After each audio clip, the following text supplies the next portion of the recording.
ಕಳೆದ ಕೆಲವಾರು ದಿನಗಳಿಂದ ಶಿಕ್ಷಣ ಕ್ಷೇತ್ರಕ್ಕೆ ಸಂಬಂಧಪಟ್ಟಾಗೆ ಮಾಧ್ಯಮದ ಎಲ್ಲ ಮಿತ್ರರು ಕೊರೋನಾ ಅನಾಹುತದ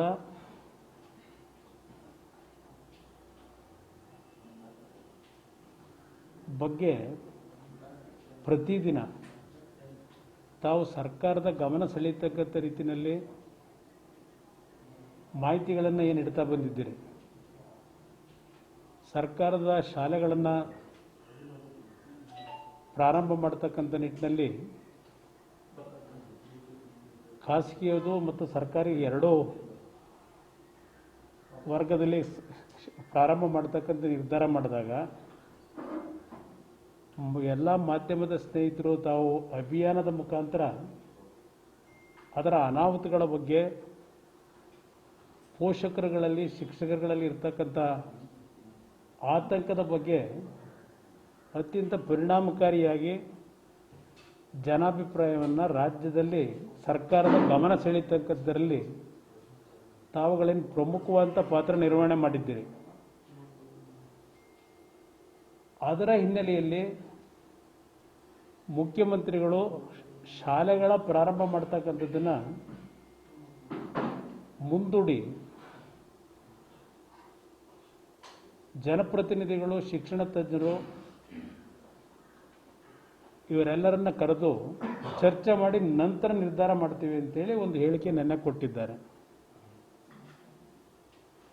ಈ ಶಿಕ್ಷಣ ಕ್ಷೇತ್ರದಲ್ಲಿ ಮತ್ತೊಂದು ಪ್ರಮುಖವಾದಂಥ ಒಂದು ಯೋಜನೆಯನ್ನು ಈ ಕೊರೋನಾದ ಹಿನ್ನೆಲೆಯಲ್ಲಿ ಸರ್ಕಾರ ಏನು ಪ್ರಾರಂಭ ಮಾಡಿದ್ರು, ವಿದ್ಯಾಗಮ ಅಂತಕ್ಕಂಥ ಒಂದು ಯೋಜನೆಯ ಮುಖಾಂತರ ಆಯಾ ಹಳ್ಳಿಗಳಲ್ಲಿ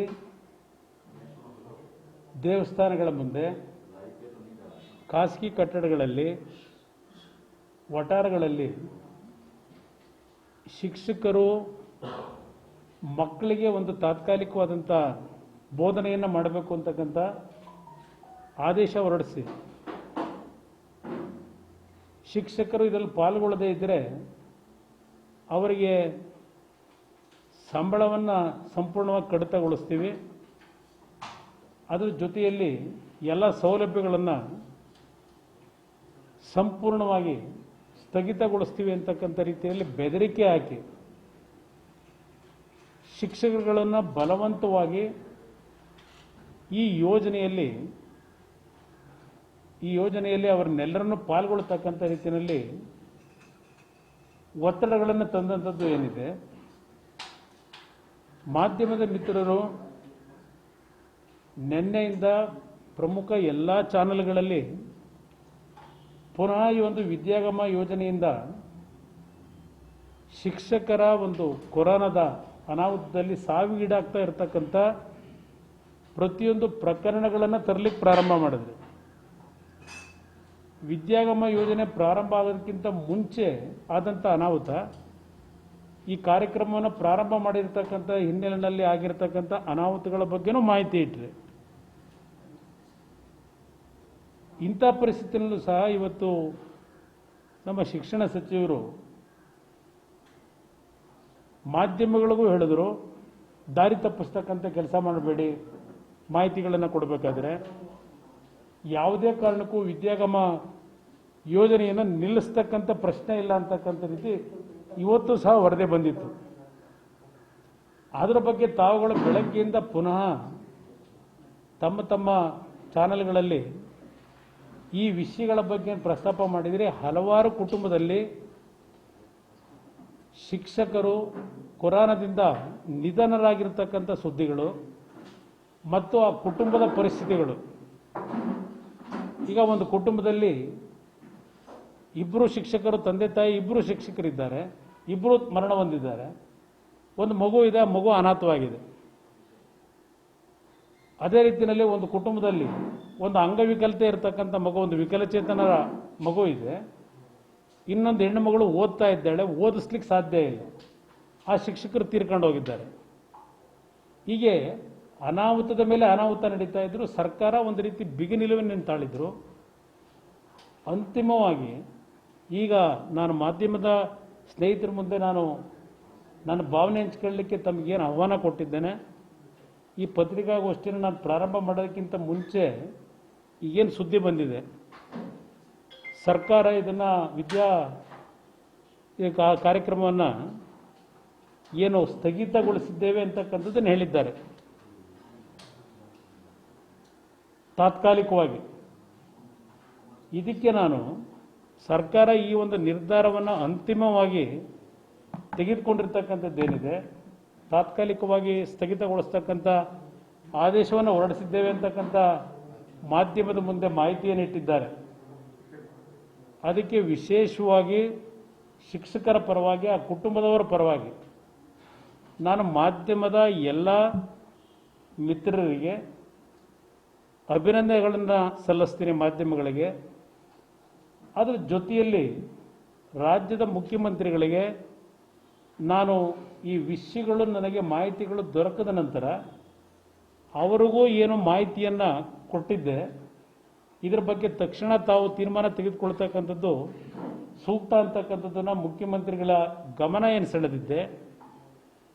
ಮಾಧ್ಯಮದ ಬೆಳಗ್ಗೆ ಸ್ನೇಹಿತರಿಗೆ ನಾನು ಮಾತನಾಡಿದ ನಂತರ ಮುಖ್ಯಮಂತ್ರಿಗಳು ಈ ವಿಷಯದಲ್ಲಿ ತಕ್ಷಣ ಸ್ಪಂದಿಸಿರ್ತಕ್ಕಂಥದ್ದೇನಿದೆ, ಸಂಬಂಧಪಟ್ಟಂಥ ಸಚಿವರು, ಸಂಬಂಧಪಟ್ಟಂಥ ಕಾರ್ಯದರ್ಶಿಗಳಿಗೆ ತಕ್ಷಣ ಸೂಚನೆ ಕೊಟ್ಟು ತಾತ್ಕಾಲಿಕವಾಗಿ ಇದನ್ನು ಸ್ಥಗಿತಗೊಳಿಸ್ತಕ್ಕಂಥ ತೀರ್ಮಾನ ಏನು ಮಾಡಿದ್ದಾರೆ. ಅದಕ್ಕೂ ಸಹ ಸರ್ಕಾರದ ಮುಖ್ಯಮಂತ್ರಿಗಳಿಗೆ ಈ ಸಂದರ್ಭದಲ್ಲಿ ನಾನು ಅಭಿನಂದನೆ ಸಲ್ಲಿಸಬೇಕು. ಅಟ್ಲೀಸ್ಟ್ ಮುಖ್ಯಮಂತ್ರಿಗಳು ಇವತ್ತು ಈ ಅನಾಹುತದ ಗಾಂಭೀರ್ಯತೆಯನ್ನು ಅರ್ಥ ಮಾಡಿಕೊಂಡು ಅಂತಿಮವಾಗಿ ತಾತ್ಕಾಲಿಕವಾಗಿ ತಕ್ಷಣ ನಿಲ್ಲಿಸ್ತಕ್ಕಂಥ ಆದೇಶ ಮಾಡಿರ್ತಕ್ಕಂಥದ್ದು, ಅಟ್ಲೀಸ್ಟ್ ಅವರಲ್ಲಾದರೂ ಸಾರ್ವಜನಿಕವಾಗಿ ಶಿಕ್ಷಕರ ಬಗ್ಗೆ, ಪೋಷಕರ ಬಗ್ಗೆ, ಮಕ್ಕಳ ಬಗ್ಗೆ ಆ ಒಂದು ಬದ್ಧತೆಯನ್ನು ಪ್ರದರ್ಶನ ಮಾಡಿದ್ದಾರೆ, ಅವರಿಗೆ ನಾನು ಅಭಿನಂದನೆ ಸಲ್ಲಿಸಲಿಕ್ಕೆ ಬಯಸ್ತೀನಿ. ಬೆಳಗ್ಗೆ ನಾನು ಫೋನ್ ಮಾಡಿ ಅವರಿಗೆ ಮಾಹಿತಿಗಳನ್ನು ಕೊಟ್ಟ ನಂತರವೇ ತಕ್ಷಣ ಅವರು ಸ್ಪಂದಿಸಿದ್ದಾರೆ. ಅದಕ್ಕೋಸ್ಕರಲೇ ಅವ್ರನ್ನ ವಿಶೇಷವಾಗಿ ನಾನು ಅಭಿನಂದಿಸ್ತಾ ಇದ್ದೇನೆ.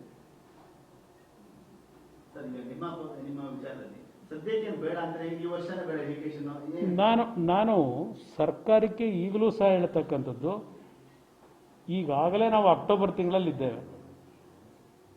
ಈ ವರ್ಷದ ಶೈಕ್ಷಣಿಕ ಅವಧಿಯ ಅರ್ಧ ಭಾಗವನ್ನು ಮುಗಿಸ್ಬಿಟ್ಟಿದ್ದೇವೆ. ಇನ್ನೂ ಸಹ ಈ ಒಂದು ಕೊರೋನಾದ ಪರಿಸ್ಥಿತಿಗಳು ಏನು ಅಂತಕ್ಕಂಥದ್ದು ಮಾಹಿತಿಗಳಿಲ್ಲ, ಸ್ಪಷ್ಟತೆ ಇಲ್ಲ ಯಾರಲ್ಲೂ. ಇವತ್ತು ಇತ್ತೀಚೆಗೆ ಕರ್ನಾಟಕ, ವಿಶೇಷವಾಗಿ ಅದರಲ್ಲೂ ಬೆಂಗಳೂರು ನಗರ, ಕೊರೋನಾದ ಸಂಖ್ಯೆ ಹೆಚ್ಚಿಗೆ ಆಗ್ತಾ ಇರತಕ್ಕಂಥದ್ದು, ಸಾವಿನ ಸಂಖ್ಯೆಯೂ ಜಾಸ್ತಿ ಆಗ್ತಾ ಇರತಕ್ಕಂಥದ್ದೇನಿದೆ. ಇದರ ಹಿನ್ನೆಲೆಯಲ್ಲಿ ತಕ್ಷಣಕ್ಕೆ ಶಾಲೆಗಳನ್ನು ಪ್ರಾರಂಭ ಮಾಡೋದು ಬೇಡ, ಆದರೆ ನಾನು ಸರ್ಕಾರಕ್ಕೆ ಮನವಿ ಮಾಡೋದು, ಈ ಒಂದು ಶಿಕ್ಷಕ ವರ್ಗ ಏನಿದ್ದಾರೆ, ಶಿಕ್ಷಕರಿಗೆ ಅವರ ಸೌಲಭ್ಯಗಳೇನಿದೆ ಅದನ್ನು ಕೊಡಲೇಬೇಕಾಗುತ್ತೆ. ಅದರ ಬಗ್ಗೆ ಸರ್ಕಾರ ಸ್ವಲ್ಪ ಹೊರೆ ಆದರೂ ಪರವಾಗಿಲ್ಲ, ಅವರ ಒಂದು ಕುಟುಂಬಗಳ ನಿರ್ವಹಣೆ ಮಾಡ್ತಕ್ಕಂಥದ್ದಕ್ಕೆ ಅತ್ಯಂತ ದುಸ್ಥಿತಿಯಲ್ಲಿ ಇರ್ತಕ್ಕಂಥದ್ದು ಒಂದು ಭಾಗ ಸರ್ಕಾರದ ಶಿಕ್ಷಕರುಗಳಿಗೆ. ಆದರೆ ಖಾಸಗಿ ಶಾಲೆಗಳಲ್ಲಿ ಕೆಲಸ ಮಾಡ್ತಕ್ಕಂಥ ಅಧ್ಯಾಪಕರುಗಳೇನಿದ್ದಾರೆ, ಶಿಕ್ಷಕರೇನಿದ್ದಾರೆ, ಇವತ್ತು ಖಾಸಗಿಯವರು ಆನ್ಲೈನ್ನಲ್ಲಿ ಪಾಠ ಮಾಡ್ತೀವಿ ಅಂತ ಹೇಳಿ ಮಕ್ಕಳಿಗೆ ಈಗಾಗಲೇ ಹಲವಾರು ಪೋಷಕರುಗಳಿಂದ ಹಣ ವಸೂಲಿ ಮಾಡಿದ್ದಾರೆ. ಸ್ವಲ್ಪ ಹೆಚ್ಚಿನ ರೀತಿಯಲ್ಲೇ ಹಣ ವಸೂಲಿ ಮಾಡಿದ್ದಾರೆ. ಅವರೇನು ರಿಯಾಯಿತಿ ಕೊಟ್ಟಿಲ್ಲ ಖಾಸಗಿ ಮಂಡಳಿಯವರು, ನನಗಿರ್ತಕ್ಕಂಥ ಮಾಹಿತಿ ಪ್ರಕಾರ. ಆದರೆ ಖಾಸಗಿ ಶಾಲೆಗಳಲ್ಲಿ ಕೆಲಸ ಮಾಡ್ತಕ್ಕಂಥ ಶಿಕ್ಷಕರು ಸರ್ಕಾರದ ಅನುದಾನವನ್ನು ಪಡೆಯತಕ್ಕಂಥ ಮಂಡಳಿಗಳ ಶಿಕ್ಷಕರುಗಳಿಗೆ ಸರಿಯಾದ ರೀತಿಯಲ್ಲಿ ಸಂಬಳವನ್ನು ಕೊಡದೇ ಇರತಕ್ಕಂಥದ್ದು ಮಾಹಿತಿಗಳಿದೆ. ಇದನ್ನು ಮೊದಲು ಸರ್ಕಾರ ತರಿಸ್ಕೊಂಡು ಈ ಒಂದು ವರ್ಗದ ಶಿಕ್ಷಕರ ಒಂದು ಪರಿಸ್ಥಿತಿಗಳಿಗೆ ಇವತ್ತು ಸರ್ಕಾರದಿಂದ ಕೆಲವು ಅವರ ಬದುಕಿಗೆ ಕಾರ್ಯಕ್ರಮಗಳನ್ನು ಕೊಡಬೇಕಾಗ್ತದೆ. ಈ ವರ್ಷ, ಕಳೆದ ವರ್ಷದ ವಿದ್ಯಾರ್ಥಿಗಳ ಅವರ ಒಂದು ಪರೀಕ್ಷೆಯಲ್ಲಿ ಪಡೆದಿರ್ತಕ್ಕಂಥ ಅವರ ಒಂದು ತೇರ್ಗಡೆಯ ಕ್ಯಾಟಗರಿ ಏನಿದೆ, ಅದರ ಹಿನ್ನೆಲೆಯಲ್ಲಿ 1 ವರ್ಷ ಅವರಿಗೆ ನೀವು ರಿಯಾಯಿತಿಯನ್ನು ಕೊಟ್ಟು ಪಾಸ್ ಮಾಡ್ತಕ್ಕಂಥದ್ದು ಮಾಡೋದ್ರಿಂದ ಏನು ದೊಡ್ಡ ಮಟ್ಟದ ಶಿಕ್ಷಣ ಕ್ಷೇತ್ರದ ಮೇಲೆ ಹೊರೆ ಆಗೋದಿಲ್ಲ ಅನ್ನೋದು ನನ್ನ ಅಭಿಪ್ರಾಯ. ಇವತ್ತು ಹಲವಾರು ರೀತಿ ನಕಲು ದಾಖಲಾತಿಗಳನ್ನು ಕೊಟ್ಕೊಂಡು ಎಷ್ಟೋ ಜನ ಇವತ್ತು ಏನೇನೋ ಆಗೋಗಿದ್ದಾರೆ. ಸರ್ಕಾರ ಅಫಿಷಿಯಲ್ ಆಗೇನೆ 1 ವರ್ಷ ಈ ಕೊರೋನಾ ಪೀರಿಯಡ್ನ ಈ ಒಂದು ಅನಾಹುತಗಳಿಂದ ಪೋಷಕರು ಮತ್ತು ಮಕ್ಕಳ ಒಂದು ಜೀವದ ದೃಷ್ಟಿಯಿಂದ, ಅವರ ಆರೋಗ್ಯದ ದೃಷ್ಟಿಯಿಂದ ಈ ವರ್ಷ ಇನ್ನೂ 2-3 ತಿಂಗಳು ಶಾಲೆಗಳನ್ನು ಪ್ರಾರಂಭ ಮಾಡೋದ ಅವಶ್ಯಕತೆ ಇಲ್ಲ. ಮಕ್ಕಳಿಗೆ ನಾನು ವಿಶೇಷವಾಗಿ ಪೋಷಕರುಗಳಿಗೆ, ತಂದೆ ತಾಯಂದಿರಿಗೆ, ತಾವುಗಳು ಮನೆಯಲ್ಲೇ ಮಕ್ಕಳಿಗೆ ಸ್ವಲ್ಪ ನಿಮ್ಮ ಕೈಲಾದ ಮಟ್ಟಿಗೆ ನೀವು ಶಿಕ್ಷಣವನ್ನು ತಾವೇ ಕೊಡ್ತಕ್ಕಂಥ ನಿಟ್ಟಿನಲ್ಲಿ ಮಕ್ಕಳ ಬಗ್ಗೆ ಜವಾಬ್ದಾರಿಯನ್ನು ಈ ಬಾರಿ ಪೋಷಕರೇ ಹೊರಬೇಕು. ನಾನು ವಿಶೇಷವಾಗಿ ತಂದೆ ತಾಯಂದಿರಿಗೆ ಮನವಿ ಮಾಡ್ತೇನೆ. ಅದರಿಂದ ಈ ಒಂದು ವರ್ಷ ಸ್ವಲ್ಪ ಕೆಲವು ರಿಯಾಯಿತಿಗಳನ್ನು ಶಿಕ್ಷಣ ಇಲಾಖೆಯಲ್ಲಿ ಪೋಷಕರು ಮತ್ತು ಮಕ್ಕಳ ಹಿತದೃಷ್ಟಿಯಿಂದ ತೆಗೆದುಕೊಳ್ತಕ್ಕಂಥ ಸೂಕ್ತ ಅಂತಕ್ಕಂಥ ಸಲಹೆ ಕೊಡಲಿಕ್ಕೂ ಬಯಸ್ತೀನಿ. ಇದೇ ರೀತಿ ಪದೇ ಪದೇ ನಿರ್ಧಾರ ಸರ್ಕಾರದ ಶಿಕ್ಷಣ ಇಲಾಖೆ ವಿಚಾರದಲ್ಲಿ ಈಗ ಆಗಿರುವಂತಹ ಡ್ಯಾಮೇಜ್ಗಳಿಗಾಗೋದು ನಷ್ಟ ಯಾಕೆ ತಗೊಂಡ ಈಗ ನೋಡಿ, ಶಿಕ್ಷಕರು ಇವತ್ತು ಬೆಳಗ್ಗೆನೂ ಸಹ ತೀರ್ಕೊಂಡು ಹೋಗಿದ್ದಾರೆ. ಕೊರೋನಾ ಎಫೆಕ್ಟ್ನಿಂದಲೇ ತೀರ್ಕೊಂಡು ಹೋಗಿದ್ದಾರೆ. ಅದರಲ್ಲೂ ಉತ್ತರ ಕರ್ನಾಟಕದಲ್ಲೇ ಹೆಚ್ಚಿನ ಸಂಖ್ಯೆಯಲ್ಲಿ ಶಿಕ್ಷಕರು ಮರಣ ಹೊಂದಿರತಕ್ಕಂಥದ್ದು. ಹಲವಾರು ಕುಟುಂಬದಲ್ಲಿ ಶಿಕ್ಷಕರು ಇವತ್ತೇನು ಆ ಕುಟುಂಬವನ್ನು ಸಾಕ್ತಾ ಇದ್ರು, ಇವತ್ತು ಅವರು ಅನಾಥರಾಗಿದ್ದಾರೆ. ಆ ಶಿಕ್ಷಕರ ಕುಟುಂಬ ಇವತ್ತು ಕೊರೋನಾ ವಾರಿಯರ್ಸ್ಗೆ ಏನು ತಾವು ಸ್ಕೀಮನ್ನು ಘೋಷಣೆ ಮಾಡಿದ್ರಿ, ಅವರಿಗೆ ಪರಿಹಾರ ಕೊಡ್ತಕ್ಕಂಥದ್ದು, ಆ ಪರಿಹಾರವನ್ನು ಇವತ್ತು 130-140 ಶಿಕ್ಷಕರುಗಳು ಈಗೇನು ಮರಣ ಹೊಂದಿದ್ದಾರೆ, ಆ ಕುಟುಂಬಗಳ ರಕ್ಷಣೆ, ಆ ಕುಟುಂಬಗಳು ಬೀದಿಪಾಲಾಗದೇ ಇರತಕ್ಕಂಥದ್ದಕ್ಕೆ ಸರ್ಕಾರ ಪರಿಹಾರವನ್ನು ಕೊಡ್ತಕ್ಕಂಥದ್ದಕ್ಕೆ ಅದರ ಬಗ್ಗೆ ತಕ್ಷಣ ಕ್ರಮ ತೆಗೆದುಕೊಂಡು ಆ ಕುಟುಂಬಗಳು ಆತಂಕಕ್ಕೊಳಗಾಗಿ ಮತ್ತೆ ಆ ಕುಟುಂಬದಲ್ಲಿ ಆತ್ಮಹತ್ಯೆ ಪ್ರಕರಣಗಳು ಆಗಬಾರದು. ಆ ರೀತಿಯಲ್ಲಿ ತಕ್ಷಣ ಸರ್ಕಾರದಿಂದಲೇ ಪರಿಹಾರವನ್ನು ದೊರಕಿಸ್ಕೊಡ್ಬೇಕು ಅಂತಕ್ಕಂಥದ್ದನ್ನು ಮುಖ್ಯಮಂತ್ರಿಗಳಿಗೆ ಮನವಿ ಮಾಡ್ತಾ ಇದ್ದೇವೆ.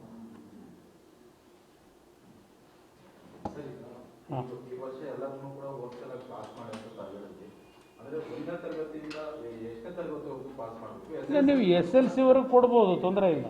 ಈಗಾಗಲೇ PUC ಎಕ್ಸಾಮ್ ಮಾಡಿದ್ದಾರೆ. PUCದೇನು ಸಮಸ್ಯೆ ಇಲ್ಲ, ಮುಂದಿನ ವರ್ಷದ ಸಮಸ್ಯೆ. PUCಗೆ ನೀವು ಆನ್ಲೈನ್ ಮುಖಾಂತರನೂ ಶಿಕ್ಷಣ ಕೊಡ್ತಕ್ಕಂಥದ್ದಕ್ಕೆ ನೀವು ಈಗ ಸರ್ಕಾರ ಕ್ರಮ ತಗೊಳ್ಳಿ ಇಮಿಡಿಯೇಟ್ ಆಗಿ. ಸರ್ಕಾರಿ ಶಾಲೆಗಳಿರಲಿ ಯಾವುದೇ ಇರಲಿ, ಇವತ್ತಿರ್ತಕ್ಕಂಥ ನಮ್ಮ ಒಂದು ತಾಂತ್ರಿಕ ಸೌಲಭ್ಯಗಳಲ್ಲಿ ಈ ಮಾಹಿತಿ ತಂತ್ರಜ್ಞಾನದ ಈ ಒಂದು ಯುಗದಲ್ಲಿ ಮನೆಯಲ್ಲೇ ಮಕ್ಕಳಿಗೆ ಶಿಕ್ಷಣ ಕೊಡ್ತಕ್ಕಂಥದ್ದು ಏನು ದೊಡ್ಡ ಸಮಸ್ಯೆ ಇಲ್ಲ. ಇವತ್ತು ಈಗ ರಾಜೀವ್ ಗಾಂಧಿ ಹೆಲ್ತ್ ಯೂನಿವರ್ಸಿಟಿನಲ್ಲೇ ನನಗೆ ಕೆಲವರು ಮಕ್ಕಳು ಫೋನ್ ಮಾಡಿದರು, ವೈದ್ಯಕೀಯ ಶಿಕ್ಷಣ ಪಡಿತಾ ಇರತಕ್ಕಂಥವ್ರು. ಈಗಾಗಲೇ ಸರ್ಕಾರ 2 ಮತ್ತು 3ನೇ ವರ್ಷದ ಇದನ್ನು ಎಕ್ಸಾಮ್ನೇನು ಮುಂದೂಡಿದ್ದಾರೆ. ಅದೇ ರೀತಿ ಅಂತಿಮ ಹಂತದ ಪರೀಕ್ಷೆಯನ್ನು ಮುಂದೂಡಿ ಅಂತಕ್ಕಂಥ ಒಂದು ಮನವಿಯನ್ನು ಮಾಡ್ತಾ ಇದ್ದಾರೆ. ಅದರಿಂದ 1ನೇ ತರಗತಿಯಿಂದ ಅಟ್ಲೀಸ್ಟು SLCವರೆಗೆ ಇದೊಂದು ವರ್ಷ ಒಂದು ರಿಯಾಯಿತಿ ಕೊಡ್ತಕ್ಕಂಥ ಸೂಕ್ತ ಅನ್ನೋದು ನನ್ನ ಅಭಿಪ್ರಾಯ. ಇನ್ನೇನು ಇದೆ ಬ್ರದರ್, ಎಲ್ಲ ಡೀಟೇಲ್ ಹೇಳ್ಬಿಟ್ಟಿದ್ದೀನಿ. ನಿಮಗೆ ಫಸ್ಟ್ ಅಭಿನಂದನೆ ಸಲ್ಲಿಸಿದ್ದೀನಿ, ಮುಖ್ಯಮಂತ್ರಿಗಳಿಗೂ ತಿಳಿಸ್ಬಿಟ್ಟಿದ್ದೀನಿ. ಇಲ್ಲೇನು ರಾಜಕೀಯ ಇಲ್ಲ. ಪಾಪ ಇಮಿಡಿಯೇಟಾಗಿ ಸ್ಪಂದಿಸಿದ್ದಾರೆ, ಫೋನ್ ಮಾಡಿ ಮೆಸೇಜ್ ಕೊಟ್ಟ ತಕ್ಷಣ. ಅದಕ್ಕೆ ನಿಜಕ್ಕೂ ನಾನು ಶಿಕ್ಷಕರ ಪರವಾಗಿ ಆಭಾರಿಯಾಗಿದ್ದೀನಿ. ರಾಜಕೀಯ ಮಾಡೋದು ಬೇರೆ, ಕೆಲಸ ಒಳ್ಳೆ ರೀತಿಯಲ್ಲಿ ಸ್ಪಂದಿಸಿದಾಗ ನಾವು ನಮ್ಮ ಜವಾಬ್ದಾರಿ ಅದನ್ನು ಮೆಚ್ಕೊಳ್ಳಬೇಕಾಗ್ತದೆ. Thank you sir. ರಾಜಕೀಯ ಈಗ ಪಕ್ಷಾತೀತ ಸಮಾವೇಶ ಅಂತ ಏನೋ ಹೇಳಿಕೆ ನೋಡಿದೆ ಮೊನ್ನೆ. ಅದೇನೋ ಈಗ ರೈತರ ಸಂವಾದ ಕಾರ್ಯಕ್ರಮ ಅಂತ ಒಂದು ಭಾಗ ಹೇಳಿದ್ರು ಒಂದ್ಸಲ. ಈಗ ಕಾಂಗ್ರೆಸ್ನ ಕಾರ್ಯಕರ್ತರಿಗೆ ಹಸಿರು ಟವಲ್ ಹಾಕ್ಸ್ಕೊಂಡು ಬಹುಶಃ ಕಿಸಾನ್ ಸಮಾವೇಶ ಮಾಡ್ತಾವ್ರೆ.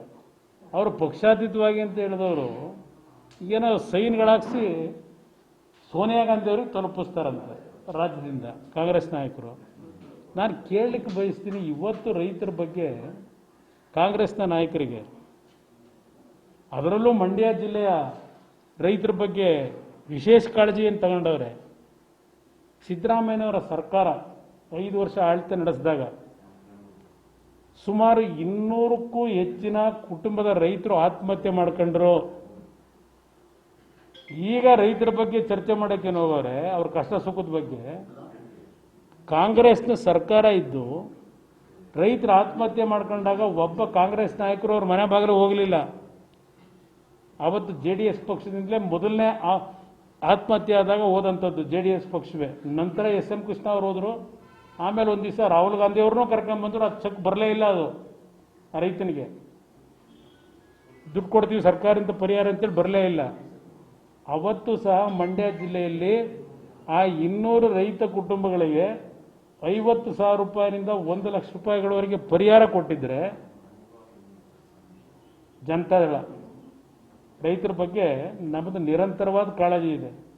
ಪಾಪ ಈಗ ಮಂಡ್ಯ ಜಿಲ್ಲೆಯ ರೈತರ ಬಗ್ಗೆ ಅವ್ರಿಗೇನು ಮಮತೆ ಬಂದಿದೆ, ಏನು ಅಲ್ಲಿಂದಲೇ ಪ್ರಾರಂಭ ಮಾಡಿದ್ದಾರೆ, ಮಂಡ್ಯದಿಂದ ಇಂಡಿಯಾ ಹಿಡಿತೀವಿ ಅಂತ. ರೈತರು ಅಷ್ಟು ದಡ್ರೇನಲ್ಲ, ತೀರ್ಮಾನ ತಗೋತಾರೆ ಇವೆಲ್ಲ. ಏಕೆಂದರೆ ಮೊನ್ನೆ ನನಗೆ ಆಶ್ಚರ್ಯ ಆಯಿತು. ಇವತ್ತು BJP ಸರ್ಕಾರ ತಂದಿರತಕ್ಕಂಥ ಕೆಲವು ಆರ್ಡಿನೆನ್ಸ್ ಬಗ್ಗೆ ಅಷ್ಟೆಲ್ಲ ಗಲಾಟೆ ಮಾಡಿ ಪತ್ರಿಕೆ ಹರಿದ್ರು.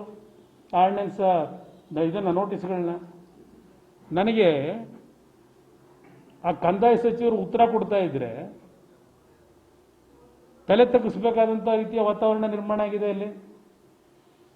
ಇದೇ ಸಿದ್ದರಾಮಯ್ಯ ಸರ್ಕಾರದಲ್ಲಿ ಅವತ್ತಿನ ಕಂದಾಯ ಸಚಿವರು ಏನೇನು ಮಾಡಿಫಿಕೇಶನ್ ತರಬೇಕು ಅಂತ ಹೇಳಿ, ರಿಫಾರ್ಮ್ಸ್ ತರಲಿಕ್ಕೆ ತೀರ್ಮಾನ ಮಾಡಿ ಅವರೇ ಸೈನ್ಗಳು ಹಾಕೋರೆ ಅಂತೇಳಿ ದಾಖಲೆ ಸಮೇತ ಅಲ್ಲಿಟ್ಟರು. ಹೊರಗಡೆ ನೋಡಿದ್ರೆ ನಾವು ಏನು ರೈತರ ಪರವಾಗಿರೋರು, ಕೃಷಿಕರ ಪರವಾಗಿರೋರು ಅಂತ ಭಾಷಣ ಮಾಡಿದ್ರು. ಇನ್ನು APMC ಬಂದ್ರು ಮನಮೋಹನ್ ಸಿಂಗ್ ಕಾಲದಿಂದ ಇದು ರಿಫಾರ್ಮ್ಸ್ ತರಬೇಕು ಅಂತ ಹೊರಟಿದ್ದಾರೆ ಇವರೇ. ಈಗ ಪಾಪ ಹೇಳ್ತಾರೆ ಇಂಥದಕ್ಕೆ ನಾವು ಇವ್ರ ಜೊತೆ ಕೈ ಜೋಡಿಸ್ಬೇಕಾ? ಡಬಲ್ ಗೇಮ್ ಇರೋದು ಬೇಕಾಗಿಲ್ಲ. ಏನು ನಮ್ಮ ಸ್ಟ್ಯಾಂಡ್ ಏನಾದರೂ ಇದ್ದರೆ ನೇರವಾದ ಸ್ಟ್ಯಾಂಡ್ ಇರಬೇಕು. ನೀವು ರೈತರುಗಳಿಗೆ ನೀವು ಅಧಿಕಾರದಲ್ಲಿದ್ದಾಗ ಏನೇನು ಕೊಟ್ರಿ ಅನ್ನೋದು ಇಲ್ಲ. ಲೆಕ್ಕ ನೀವು ಯಾವುದೋ ಒಂದು ನೆನ್ನೆಯಿಂದ ಅದು ಬೇರೆ ಶುರುವಾಗಿದೆಯಲ್ಲ, ಸಾಲ ಮನ್ನಾ ಯೋಜನೆ ಪರಿಸ್ಥಿತಿ ಏನಾಯಿತು ಅಂತ ಹೇಳಿ ಸಿದ್ದರಾಮಯ್ಯವ್ರು ಘೋಷಣೆ ಮಾಡಿದ್ದು. ಸಿದ್ದರಾಮಯ್ಯವ್ರು ಘೋಷಣೆಯನ್ನು ಮಾಡಿದ್ರು. ಆ ಫಲಾನುಭವಿಗಳನ್ನು ಗುರುತಿಸ್ಬೇಕಾದ್ರೆ ಸತ್ತಿರೋರನ್ನ ಪತ್ತಿರೋರ್ನೆಲ್ಲ 4 ವರ್ಷದಿಂದ ಕ್ರಿಯೇಟ್ ಮಾಡ್ಕೊಂಡು ಆ ದುಡ್ಡು ನೀವು ಹೊಡ್ಕೊಳ್ಳೋಕ್ಕೆ ಆ ಸಾಲ ಮನ್ನಾ ಯೋಜನೆ ಘೋಷಣೆ ಮಾಡಿದ್ರ. ನಾನು ಸಾಲ ಮನ್ನಾ ಏನು ಮಾಡಿದೆ ನನ್ನ ಕಾಲದಲ್ಲಿ, ಯಾರಿಗೆ ಬೇಕಾದ್ರೂ ಚಾಲೆಂಜ್ ಮಾಡ್ತೀನಿ. ನಾನು ರೈತರಿಗೆ ಸಾಲ ಮನ್ನಾ ಮಾಡಿದಂಥ ನನ್ನ ಕಾರ್ಯಕ್ರಮ ಯಾವುದಾದ್ರೂ ಒಂದು ರೈತನ ಹೆಸರನ್ನ ದುರುಪಯೋಗ ಪಡಿಸ್ಕೊಂಡು ಯಾರಾದರೂ ಹಣವನ್ನು ಲೂಟಿ ಮಾಡಿದರೆ ರಾಜಕೀಯದಿಂದಲೇ ನಿವೃತ್ತಿ ಹೊಂದ್ಬಿಡ್ತೀನಿ ನಾನು. ನನ್ನ ಕಾಲದಲ್ಲಿ ಅತ್ಯಂತ ಸೈಂಟಿಫಿಕ್ ವೇನಲ್ಲಿ ರೈತರ ಸಾಲ ಮನ್ನಾ ರೈತನಿಗೆ ತಲುಪ್ತಕ್ಕಂಥ ರೀತಿಯಲ್ಲಿ ನಾವು ತೆಗೆದುಕೊಂಡಂಥ ನಮ್ಮ ಹೋಮ್ವರ್ಕ್ ಏನಿದೆ ಅತ್ಯಂತ ಕ್ಲಿಯರ್ ಕಟ್ ಇದೆ. ನಾವು ಮಾಡಿರ್ತಕ್ಕಂಥ ಸಾಲ ಮನ್ನಾ ಯೋಜನೆ ನಿಮ್ಗೆ ಹೇಳಬೇಕು ಅನ್ನೋದಾದರೆ, ಕೆಲವು ರೈತರು ಲೆಕ್ಕ ಏನು ಹೇಳಿದ್ರು ರಾಷ್ಟ್ರೀಕೃತ ಬ್ಯಾಂಕ್ನವರು, ಆ ರೈತರ ಅಡ್ರೆಸ್ ಹುಡ್ಕೊಂಡು ಹೋದರೆ ಕೈಗೆ ಸಿಗಲಿಲ್ಲ. ಕೆಲವು ರೈತರಿಗೆ ನೀವು ಡಾಕ್ಯುಮೆಂಟ್ ಕೊಡ್ರಪ್ಪ ಅಂದರೆ ಪತ್ತೆ ಇಲ್ಲದೆ ಹೊರಟೋದ್ರು ಲಕ್ಷಾಂತರ ರೈತರು. ಅದಕ್ಕೆ ಸರ್ಕಾರದ ಯಾವುದೇ ಕಾರ್ಯಕ್ರಮ ನೀವು ಮಾಡೋದಾದರೆ ಇವತ್ತು ಸರ್ಕಾರದ ದುಡ್ಡು ದುರ್ಬಳಕೆ ಆಗಬಾರದು. ಅದು ಯಾರಿಗೆ ತಲುಪಬೇಕು ಆ ರೀತಿ ಕೆಲಸ ಮಾಡೋದ್ರಲ್ಲಿ ಅವತ್ತೇನು ನಡೀತು ಆ ರೀತಿ ನನ್ನ ಕಾಲದಲ್ಲಂತೂ ಆಗಿಲ್ಲ. ರೈತರು ಉಳಿಸ್ಲಿಕ್ಕೆ ಪ್ರಯತ್ನ ಪಟ್ಟಿದ್ದೀವಿ. ಈಗ ಪಾಪ ಇವ್ರು ರೈತರು ಹಿಡ್ಕೊಂಡು ಹೊರಟವ್ರೆ. ನೋಡೋಣ ರೈತರಿಗೆ ಏನೇನು ತರ್ತಾರೆ ನೋಡೋಣ. ನಾನು ಮಾಡ್ತೀನಿ. ನಾನು ಕೊರೋನಾದ ಈ ಒಂದು ಸಮಸ್ಯೆಯಿಂದ ಬೀದಿಗೆ ಬಂದು ನಾನು ಇನ್ನೂ ಯಾವುದೇ ಹೋರಾಟ ಮಾಡಿಲ್ಲ. ಈಗ ನೋಡಿ, ನೀವಿವತ್ತು ನಮ್ಮ ಕಣ್ಣು ತೆರೆಸಿದಿರಿ ಶಿಕ್ಷಕರ ಪರಿಸ್ಥಿತಿಗಳು ಏನಾಗಿದೆ ಅಂತ ಹೇಳಿ. ಇದಕ್ಕೆ ಇಮಿಡಿಯೇಟಾಗಿ ಸ್ಪಂದಿಸಬೇಕಾಗಿತ್ತು. ನಾನು ಸರ್ಕಾರಕ್ಕೆ ಮನವರಿಕೆ ಮಾಡಿಕೊಡ್ಲಿಕ್ಕೆ ಪ್ರಾಮಾಣಿಕ ಪ್ರಯತ್ನ ಪಟ್ಟೆ. ನೀವು ಮಾಡಿರ್ತಕ್ಕಂಥ ಎಫರ್ಟು ನನ್ನ ಎಫರ್ಟಲ್ಲಿ ಒಂದು ಅನುಕೂಲ ಆಗಿದೆ. ಈಗ ಆ ರೀತಿ ಎಲ್ಲಿ ನಾವು ನಮ್ಮ ಜವಾಬ್ದಾರಿ ನಿರ್ವಹಣೆ ಮಾಡಬೇಕು. ಬರೀ ರಾಜಕೀಯಕ್ಕೋಸ್ಕರವಾಗಿ ಪ್ರಚಾರ ಪಡಿಲಿಕ್ಕೆ ಮಾಡೋದಿದೆಯಲ್ಲ ಅದು ವರ್ಕೌಟ್ ಆಗೋದಿಲ್ಲ ನನ್ನ ಅಭಿಪ್ರಾಯದಲ್ಲಿ. ಪಾಪ ಹೇಳಿದ್ರು ಅವರು ಕಾಂಗ್ರೆಸ್ ನಾಯಕರು ಅದೇನೋ ಲೂಟಿ ಲೂಟಿ ಲೂಟಿ ಅಂತ. ಲೂಟಿ ಆಗಿದ್ರೆ ವಿತ್ ಅಥೆಂಟಿಕೇಟೆಡ್ ಡಾಕ್ಯುಮೆಂಟ್ನ ಇಟ್ಬಿಟ್ಟು ನೀವು ಮಾತಾಡಬೇಕಲ್ಲ. ಅದಿಲ್ಲದೆ ಸುಮ್ಮನೆ ಸಂತೆಯಲ್ಲಿ ನಿಂತ್ಕೊಂಡ್ಬಿಟ್ಟು ಅವನಂಥವನು ಇಂಥವನು ಅದು ಮಾಡೋನು ಇದು ಮಾಡೋನು ಅಂತ ಹೇಳಿದ್ರಾಗುತ್ತಾ?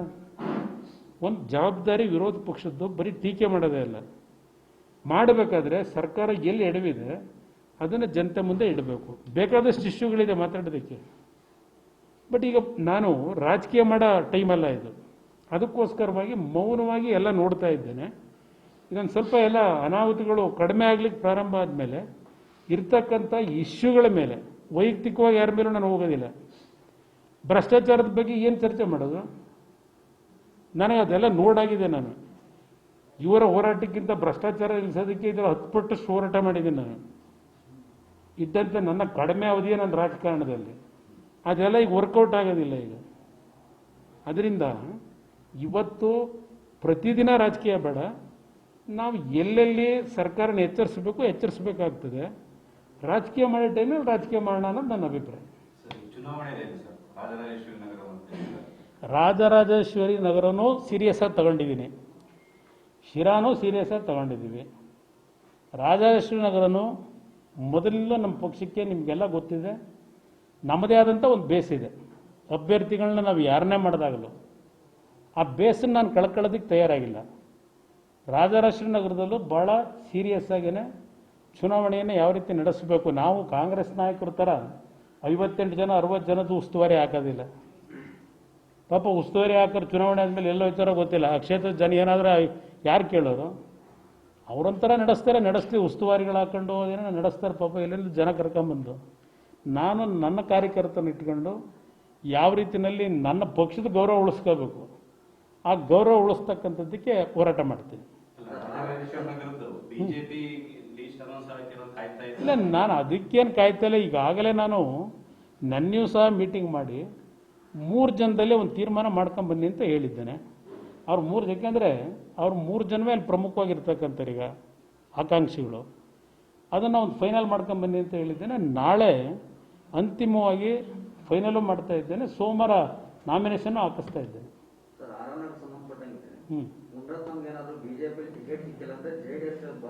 ನನ್ನ ಮುಂದೆ ಆ ಪ್ರಶ್ನೆ ಬಂದಿಲ್ಲ. ಇಲ್ಲಿವರೆಗೆ ಅದರ ಬಗ್ಗೆ ಯಾರು ಚರ್ಚೆನೂ ಮಾಡಿಲ್ಲ. ಆ ಪ್ರಶ್ನೆ ಬರದೇ ಇದ್ದಾಗ ಅದರ ಬಗ್ಗೆ ಪ್ರಶ್ನೆಗೆ ಯಾಕೆ ನಾನು ತಲೆ ಕೆಡಿಸ್ಕೊಳ್ಳಿ? ಈಗ ಅದು ಬಂದಾಗ ಹೇಳ್ತೀನಂತೆ. ಹಾಂ, ಜೆಡಿಎಸ್ ಮತಪಟ್ಟಿಗೆ ಕೈ ಹಾಕ್ತಿದ್ದಾರೆ ಅಂದ್ರೆ ಒಂದಷ್ಟು ಸಮುದಾಯಗಳನ್ನ ಸ್ಟಾರ್ಟ್ ಆಗಿ ಮಾಡಿ.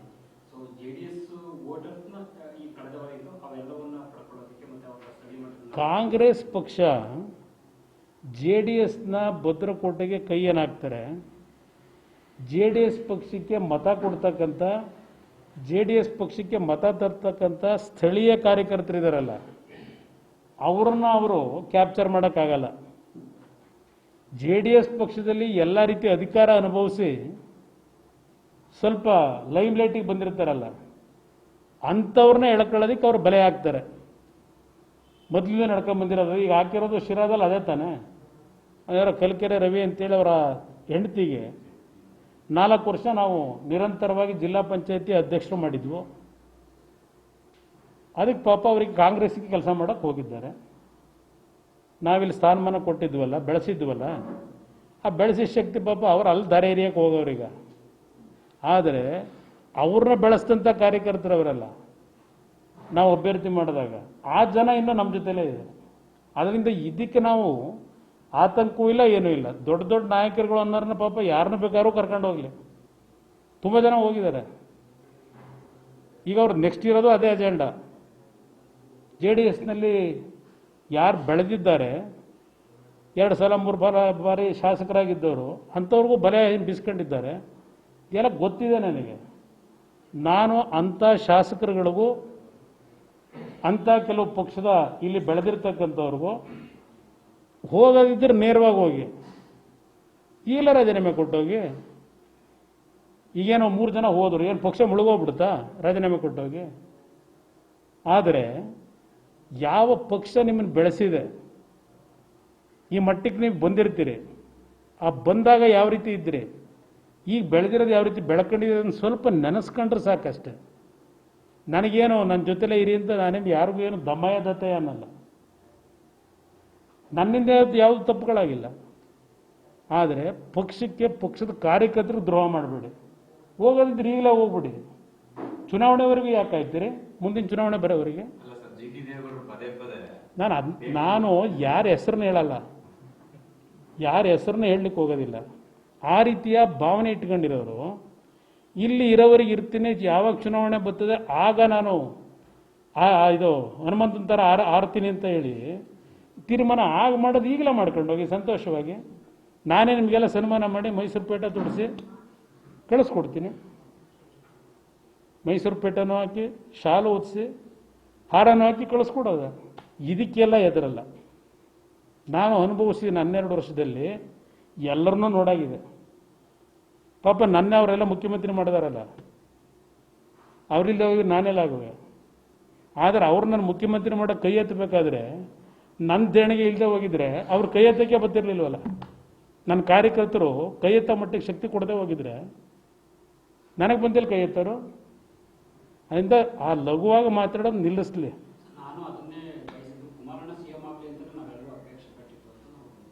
ಹೌದು, ಈಗ ನನ್ನ ಪಕ್ಷದಲ್ಲಿ ಇದ್ದು ಗೆದ್ದ ಮೇಲೆ ಅಪೇಕ್ಷೆ ಪಟ್ಟರು, ಅಪೇಕ್ಷೆ ಪಟ್ಟಿದ್ದಕ್ಕೆ ನಾನೇನು ಅವ್ರಿಗೇನು ದ್ರೋಹ ಮಾಡಿದ್ದೇನೆ ಯಾರಿಗಾದ್ರು? ಅವ್ರಿಗೀಗ ಬಂದಿರೋ ನೋವೇನು? ಸತ್ಯ ಹೇಳಬೇಕು, ಹಿಂದೆ ಮುಂದೆ ಯಾತಿಗ್ಬೇಕು? ಸುಳ್ಳು ಹೇಳ್ಕೊಂಡು ಎಷ್ಟು ದಿವಸ ರಾಜಕೀಯ ಮಾಡ್ತೀರಿ? ನನಗೇನಿಲ್ಲಿ ಅಧಿಕಾರನೇ ಹಿಡ್ಕೊಂಡಿರ್ಬೇಕು ಸದಾಕಾಲ ಅನ್ನೋದು ನನಗೇನಿಲ್ಲ. ನಾನು ಆರಾಮ ನಿದ್ದೆ ಮಾಡೋಣ. ನಾನು ಯಾವುದನ್ನು ಯೋಚನೆ ಮಾಡಲ್ಲ.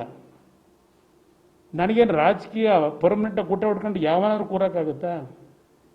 ಈಗ ಪ್ರತಿನಿತ್ಯ ನೀವುಗಳು ಬಹುಶಃ ಮಹಾಭಾರತ ನೋಡ್ತೀರಿ. ನಾನು ಮಹಾಭಾರತ ಮುಗಿಸಿ, ಅಶೋಕ್ ಚಕ್ರವರ್ತಿ ಮುಗಿಸಿ, ಚಂದ್ರಗುಪ್ತನ ಮುಗಿಸಿ, ಈಗ ಇದು ಪೌರವನ್ನು ನೋಡ್ತಾ ಇದ್ದೀನಿ. ಅಲೆಕ್ಸಾಂಡರ್ದು ಪೌರವಂದು ಸಂಘರ್ಷನ ಹಿಂದಿನ ನಮ್ಮ ಹಿಸ್ಟ್ರಿ ಅವೆಲ್ಲ ನೋಡ್ತಾ ಇದ್ದರೆ ಅಲ್ಲಿಂದ ಪ್ರಾರಂಭ ಆಗಿರೋದು ಈಗಲೂ ನಿಂತ ಇಲ್ಲ. ಅದು ನಡೀತಾ ಇದೆ, ಪ್ರೋಸೆಸ್ ನಡೀತಾ ಇರ್ತದೆ. ಬರ್ತಾ ಇರ್ತಾರೆ, ಹೋಯ್ತಾ ಇರ್ತಾರೆ. ಪಕ್ಷಗಳನ್ನೇನು ಮುಗಿಸೋಕ್ಕಾಗಲ್ಲ. ಅಂದ್ರೆ ಅವ್ರ ಸ್ಟ್ರಾಟಜಿ ಏನಂದ್ರೆ ಸಿದ್ದರಾಮಯ್ಯ ಮತ್ತೆ ಡಿ ಕೆ ಶಿವಕುಮಾರ್ ಹಳೆ ಮೈಸೂರು ಭಾಗದವರು, ಇಲ್ಲಿ ಜೆಡಿಎಸ್ ಸ್ಟ್ರಾಂಗ್ ಇರೋದ್ರಿಂದ ಅವರು ಇದು ಮಾಡ್ತಾರೆ ಅಂತ ಫುಲ್ ಪ್ರಚಾರದಲ್ಲೂ ಕೂಡ ಅದನ್ನೇ ಹೇಳ್ತಾ ಇದ್ದಾರೆ ಎಲ್ಲಾ ಕಡೆ. ಯಾರು ಮಾಡ್ತಾರೆ, ಏನ್ ಮಾಡ್ತಾರೆ ಅಂತ ಅವರು? ಡಿ ಕೆ ಶಿವಕುಮಾರ್ ಮತ್ತೆ ಸಿದ್ದರಾಮಯ್ಯ ಹಳೆ ಮೈಸೂರಿನವರು ಜೆಡಿಎಸ್ ಕೂಡ ಸ್ಟ್ರಾಂಗ್ ಆಗಿರೋದ್ರಿಂದ ಜೆಡಿಎಸ್ ನ ಮತಗಳನ್ನ ಒಡೆಯೋದಕ್ಕೆ ಅವಶ್ಯಕ. ಈಗ ಡಿ ಕೆ ಶಿವಕುಮಾರ್ ಅವರು ಕಾಂಗ್ರೆಸ್ ಪಕ್ಷದ ಅಧ್ಯಕ್ಷರಿದ್ದಾರೆ. ಡಿ ಕೆ ಶಿವಕುಮಾರ್ ನೆನ್ನೆ ಮೊನ್ನೆ ಬಂದಿರೋದು ರಾಜಕಾರಣಕ್ಕೆ. ಅವರು ಬಂದು 25 ವರ್ಷ 30 ವರ್ಷ ಆಗಿದೆ. ನನಗಿಂತ ಮುಂಚೆ ಬಂದಾರವರು. ಬಹುಶಃ ನಾನು ದೇವೇಗೌಡರು 85ರಲ್ಲಿ ಗೆದ್ದರಲ್ಲ, ಒಳನರಸೀಪುರ 702ರಲ್ಲೂ ಗೆದ್ದಿದ್ರು. ಬಹುಶಃ ದೇವೇಗೌಡರು ಅವತ್ತು ನನಗೆ ಟಿಕೆಟ್ ಕೊಟ್ಬಿಟ್ಟಿದ್ರೆ ಚೆನ್ನಾಗಿ ಹೇಳೋದು, ನಿಮ್ಮ ಕುಟುಂಬದಲ್ಲಿ ಯಾರಾದರೂ ನಿಲ್ಲಿಸಿ ಅಂತ ಹೇಳಿ. 85ರಲ್ಲಿ ಅವ್ರು ರಾಜೀನಾಮೆ ಕೊಟ್ಟಾಗ ಅವತ್ತು ರಾಜಕಾರಣ ಇನ್ಯಾವ ಥರ ಡೆವಲಪ್ ಮಾಡಿತ್ತು ಗೊತ್ತಿಲ್ಲ. ಅದು ಹಿಂದಿನ ಇತಿಹಾಸ. ಅದು ನನಗಿಂತ ಮುಂಚೆ ಅವ್ರು ರಾಜಕೀಯಕ್ಕೆ ಬಂದಿದ್ದಾರೆ, ಸೀನಿಯರ್ ಇದ್ದಾರೆ. ಅವ್ರ ಪಕ್ಷದ ರಾಜಕಾರಣ ಮಾಡ್ತಾರೆ, ನನ್ನ ಪಕ್ಷದ ರಾಜಕಾರಣ ನಾನು ಮಾಡ್ಕೊತೀನಿ. ನಾನು ನೇರವಾಗಿ ಮಾತಾಡೋನು, ನಾನು ಹಿಂದೆ ಮುಂದೆ ಮಾತಾಡೋಲ್ಲ. ನಾನು ಯಾರ್ದೋ ಹೆಸರನ್ನ ಉಪಯೋಗ ಮಾಡ್ಕೊಂಡು ನಾನೇನೋ ಅವ್ರಿಗೆ ರಕ್ಷಣೆ ಕೊಟ್ಬಿಟ್ಟಿದ್ದೀನಿ, ನನ್ನಿಂದಲೇ ಎಲ್ಲ ಕುಮಾರಸ್ವಾಮಿಗೆ ದೇವೇಗೌಡರಿಗೆ ಅನುಕೂಲ ಆಯಿತು ಅಂತೇಳಿ ಆ ಪ್ರಚಾರ ಮಾಡ್ಕೊಂಡು ಹೋಗೋದಿದೆಯಲ್ಲ, ಅದರ ಅವಶ್ಯಕತೆ ಇಲ್ಲ. ನನ್ನ ಪಕ್ಷದ ಕಾರ್ಯಕರ್ತರಿಂದ ನಾನು ಉಳಿದಿದ್ದೀನಿ ಇಲ್ಲಿವರೆಗೆ. ನನ್ನನ್ನು ಮುಖ್ಯಮಂತ್ರಿ ಅಂತ ಮಾಡಿದ್ದು ಇಲ್ಲಿ ಯಾರೋ ಬಂದು ನಾಯಕರಲ್ಲ, ಕಾಂಗ್ರೆಸ್ನವ್ರಿಗೆ ಅವತ್ತು ಬೇಕಿತ್ತು, ಡೆಲ್ಲಿಯಿಂದ ಬಂದರು, ಅವರು ಮಾಡ್ಕೊಂಡ್ರು. ಇಲ್ಲಿ ಯಾರಪ್ಪ ನನಗೆ ರಕ್ಷಣೆ ಕೊಟ್ಟರು, ಅವೆಲ್ಲ ಮಾಧ್ಯಮದ ಮುಖಾಂತರ ಏನೋ ಯಾರಿಗೋ ತ್ಯಾಗ ಮಾಡಿಬಿಟ್ಟು ಕುಮಾರಸ್ವಾಮಿಗೆ ಅಂತೇಳಿ ಪ್ರಚಾರ ಇದೆಯಲ್ಲ, ಅದು ವಾಸ್ತವಕ್ಕೆ ಹತ್ರ ಇಲ್ಲದೆ ಇರತಕ್ಕಂಥದ್ದು. ಅದು ಪಾಪ ಅವ್ರವ್ರಿಗೆ ಏನಾಗಬೇಕು ಉಪಯೋಗ ಮಾಡ್ಕೊತಾರೆ.